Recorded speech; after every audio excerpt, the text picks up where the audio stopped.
Do lesson 7.1, which is the characteristics of logarithmic functions with base 10 and base e. So we're going to be using our graphing calculator, so make sure that you all have a graphing calculator before you begin, and I'll show you where all the buttons are, and then you want to make sure that you do it at the same time as me so that you can practice. So we're going to start by graphing log base 10 of x. So the cool thing about logarithms is they're kind of the opposites of exponentials. So the base of 10, this is a base right here. So it's that little number that you see right after the log. That is your base. So the base does not have to be written if it's 10. So you can write it as log of x when the base is 10.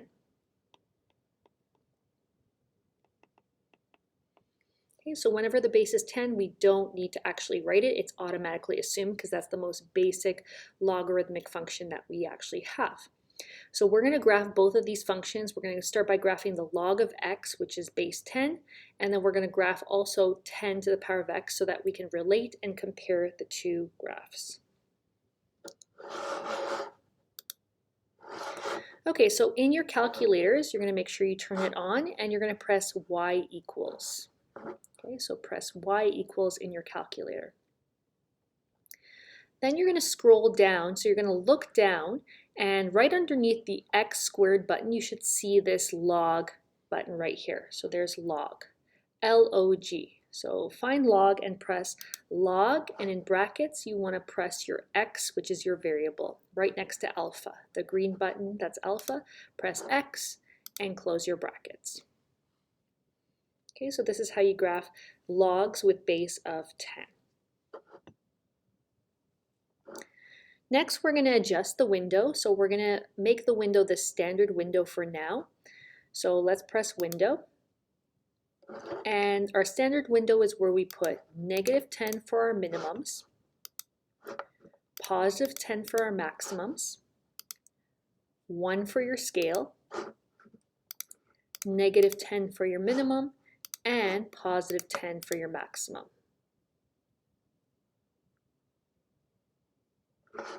You're going to graph this, and we're going to sketch what we see on our graphing calculator. So graph it. Now, when we sketch this, what you need to realize is that if you were actually to graph this properly, and I'll show you with Desmos, that there's a part of the graph that's actually hidden and not drawn properly on graphing calculators.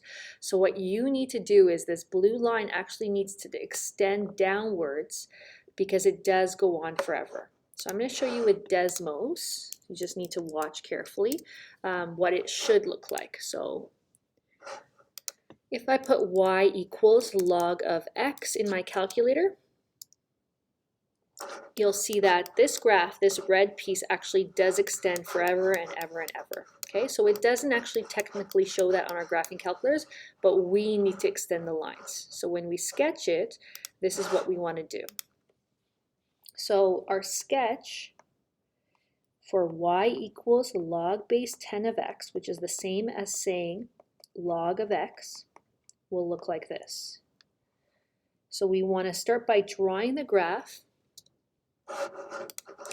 It'll go kind of below 2, so it's going to start going towards the y-axis, and as it gets close to the y-axis, it goes down, but never should actually touch it. So if I zoom in here, if I actually zoom into this, you'll see that the more I zoom in, you'll actually see that there's always a gap between your red logarithmic equation and your y-axis.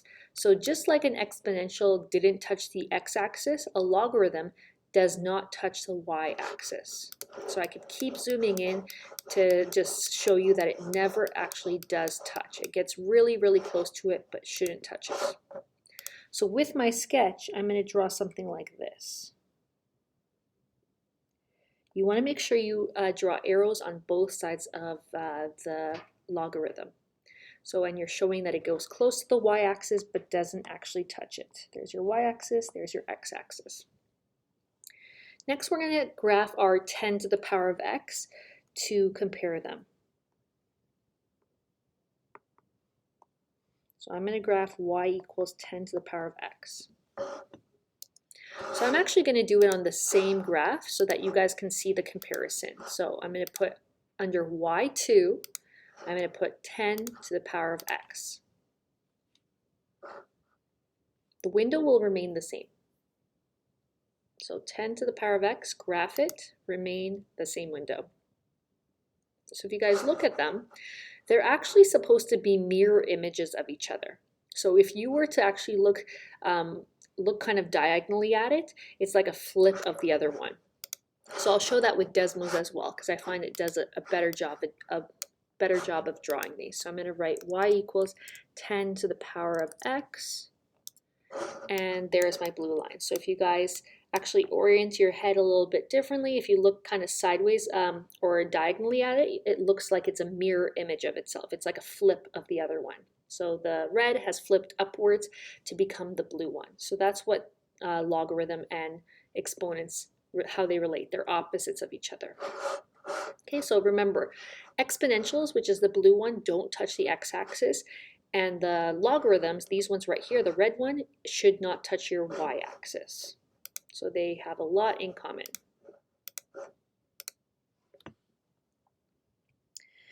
Okay, so I'm going to sketch right beside it. I'm going to sketch the exponential, which looks like this. Okay. So how they relate, they are opposites. And we can say they are mirror images of each other.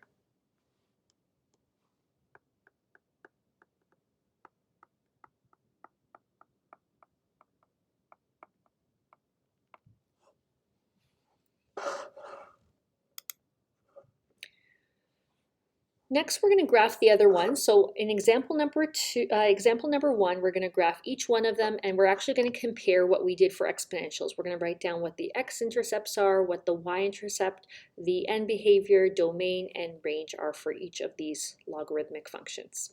Okay, so we're going to start by graphing y equals 15 log of x. So in your graphing calculator, start by pressing y equals, clear what's there, and we're going to put 15 and then log of x. So 15 log of x. For all of these, we're going to keep that same standard window. So we shouldn't have to adjust for this whole lesson these numbers right here in the window. So we're first typing in 15 log of x. The window is going to remain the same. Next, we graph it, and this is what we want to start by sketching. So in your notes, I want you guys to graph this right here.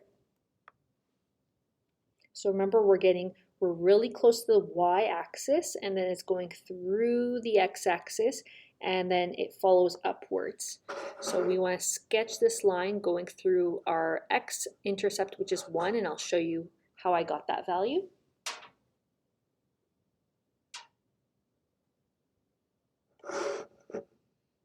Okay, so when I graph it, this is the sketch that I've created. So remember, you want to hug the y-axis, so be really close to the y-axis, but don't actually touch it. The x-axis you're going to go through. So let's list the x-intercept. We're going to list the y-intercept, the end behavior for each of these questions eventually, domain, and range. And we're also going to add something else, whether it's increasing or decreasing.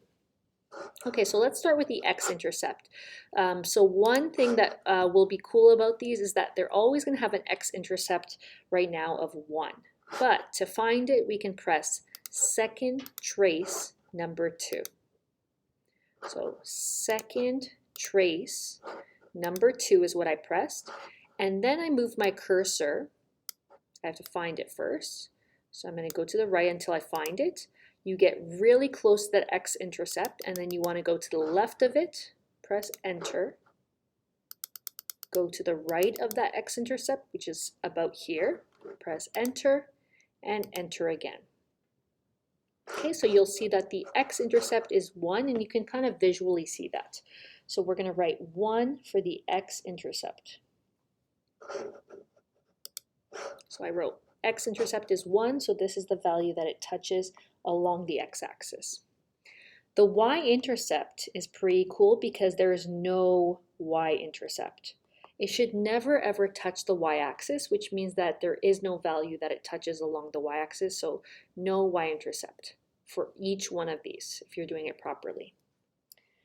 The end behavior. You want to start by labeling your quadrants. This is quadrant number 1, quadrant number 2, quadrant number 3, and quadrant number 4. What you should notice is that you always want to go from left to right. So when we're looking at this, we can notice that the left end right here starts in quadrant number 4, and it ends up on the right side in quadrant number 1. So this logarithm is going to go from quadrant 4 to 1. So 4 to 1. The domain is going to be x such that where x is greater than 0. It kind of switches from our exponential. Remember how y was greater than 0 for our range for exponentials? Now it's x is greater than 0. The graph should exist to the right of the y-axis, which makes it bigger than 0 but not equal to 0. The range is going to be YER because it extends forever upwards and downwards. So we're going to say range is YER, up and down forever. And lastly, this is an increasing exponential because it keeps getting larger and larger as it goes to the right. Okay, so that's increasing. So that's what we're going to do for each one of these. Okay, we're going to go back to our graphing calculator. We're going to regraph each one at a time, and I'll show you where to find this LN button eventually. And we're going to answer these questions. So in your calculators, press Y equals. Clear what's there. And we want to put -5 log of x. So -5 log of x is what it should look like. For all of these, we're keeping the window the same, so I do not need to adjust it. So once you have -5 log of x, you're going to graph it. And it should look like this. What you guys need to remember is that this blue line does extend upwards. Even though it looks like it's stopping, it should actually extend. So when you draw your graph, you need to make sure you're very close to the y-axis, extending forever, but not going and touching the y-axis. So start with your sketch.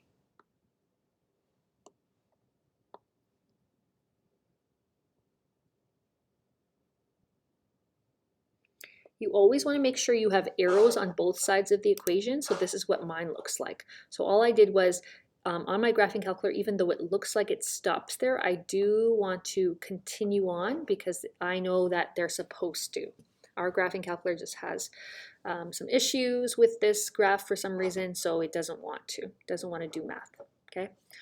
So extend and make sure you have arrows on both sides. What you should find is that the x-intercept for all of these should be 1, and I'll just prove that to you. So the x-intercept should be 1. It even looks like it goes through x at 1. You can go second trace. Number 2. Move your cursor until you're on the left side of that x-axis. Imagine here's your x-axis. This is the left side. This is your right side. So left bound, right bound. So press enter, and then go to your right bound, which is down here. This is the right side of the x-intercept. Press enter, and whenever it says guess, press enter again.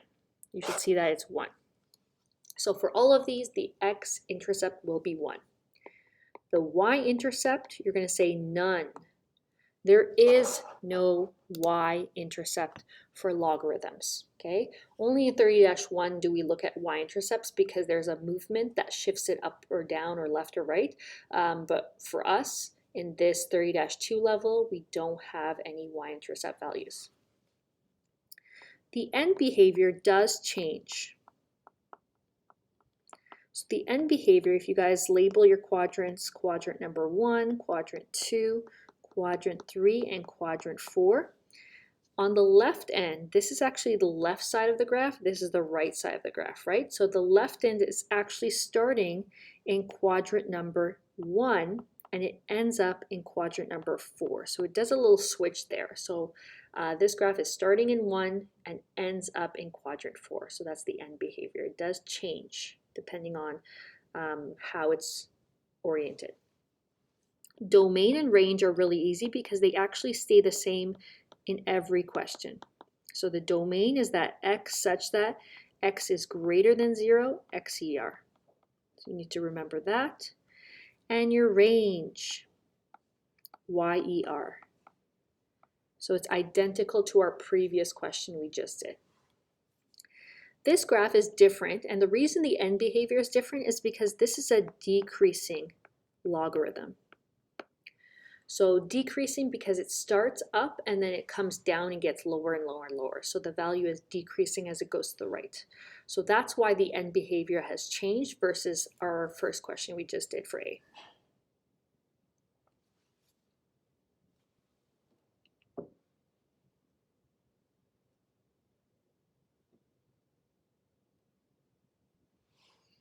Okay, question C. So we're going to go to our graphing calculator and I'll show you where to find this lnx. Okay, so you're going to start by putting -4 and then you're going to find ln, which is the button directly underneath log. So it's ln. This is a natural logarithm. This is actually when we use a base of e. So the previous questions, the base was 10. This one has a base of e, which is this special number that they use a lot in financial growth or natural growth. So they used it so commonly that they got sick of writing this log base e, so they started using ln instead. It's still a logarithm, and I'll just show you another way of writing it eventually. So -4 ln, and in brackets put x. So make sure you locate your ln button, and then that's the only difference between this one and the previous two we just did. Once you've written that -4 ln x, that's how you pronounce it, you say ln x, you're going to graph it with the standard window, and it gives you this. So start with your sketch.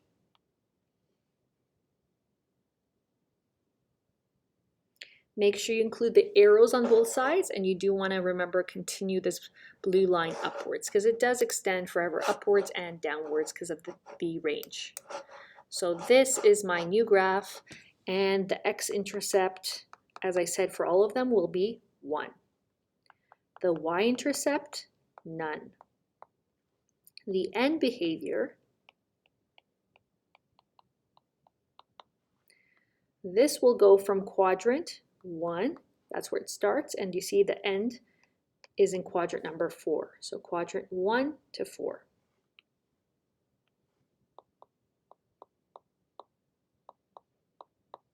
Now the second you see that the end behavior goes from 1 to 4, it means it's supposed to be a decreasing logarithm. So this is a decreasing logarithm. It's getting smaller as it goes to the right. And then we just have to mention what the domain and range are, and those are the same for all of these questions. So the domain will always be that x such that x is greater than 0, xer. And your range will be y such that yer. Okay, so we have our x-intercept, we have our y-intercept. Those are always consistent from question to question. Our end behavior can change depending on if it's an increasing versus decreasing equation. The domain range are always the same for all of these types of questions. And then whether it's increasing or decreasing is just about looking at it. And our last question to graph here will be this y equals 12 ln of x. What you guys should notice is that, do you guys see how these ones were both positive? So I'm going to show you like a pattern here. These two guys both had a positive 15, positive 12 versus these two guys, one was -5 and this leading kind of coefficient was -4. So that coefficient in front tells us if it's increasing or decreasing. When that number is positive, Like these two, it's going to be increasing. When you have a negative in front of ln x, ln x, or log x, it's going to be a decreasing equation. Okay, so let's graph 12 ln x. 12 ln x. So in your graphing calculator, press y equals 12 ln x. Close your bracket. 12 ln x. Use the standard window and graph it. And we should be sketching this.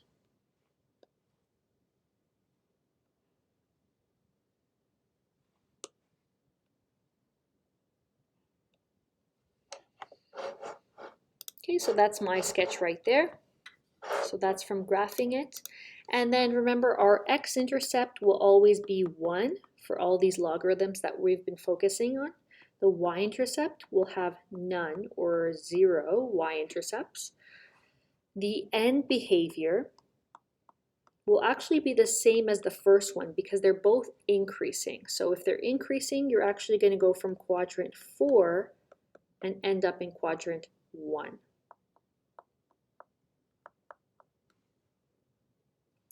The domain and the range are always going to be the same for all these questions. So the domain is going to be x such that x is greater than 0, xer.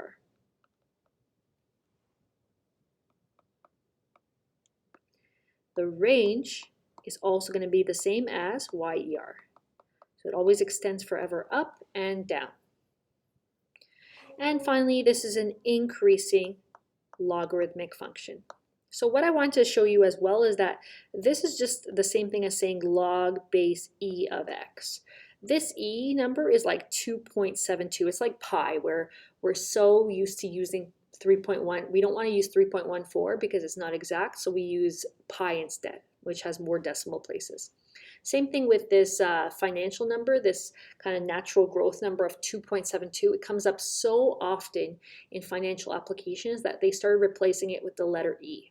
Okay, so letter e is actually a number, an irrational number that goes on forever. So that's why instead of putting log e, they simplified it as one button of ln. So log e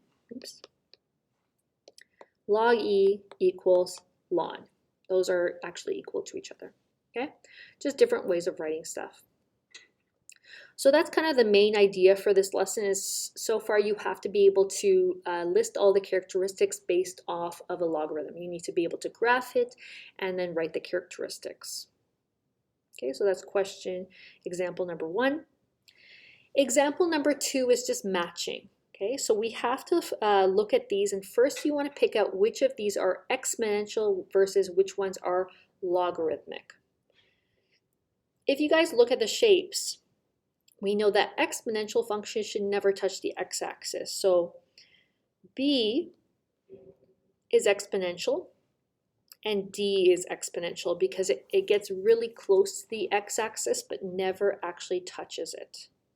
Okay, so those are both exponential, and the one that goes through the x-axis, these ones are logarithms. So we can kind of separate the questions depending on which ones are exponential and logarithm for better matching. We're going to try to match this without our graphing calculators.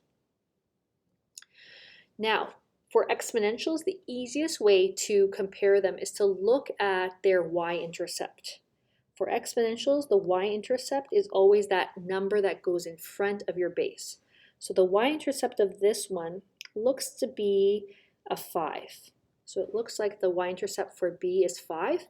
And that matches up with graph I, where it's y equals 5, 2 to the power of x. So the number in front of your base is always your y-intercept right there. And that means that your next exponential, if you look at it, the y-intercept right there is 2. So that means the number in front of your base is a 2, and that matches graph 2. So we have a 2, and then we have 0.1 for the base, x. So that's what matches for D. Now for A and C, the best way to compare them is just to look at which one is decreasing versus which one's increasing. Decreasing is when it goes down to the right, versus this one is an increasing logarithm because it's going up to the right. Decreasing will always start with a negative, so that's why I'm going to pick graph number 4 for this first one. So the -2 is what hinted to me that it was a decreasing graph, versus graph 3 would be an increasing logarithm because it's 6, positive 6 log of x. Okay, and so that's how I match it without using my graphing calculator. So I'm just using logic to make sure and match which one is which.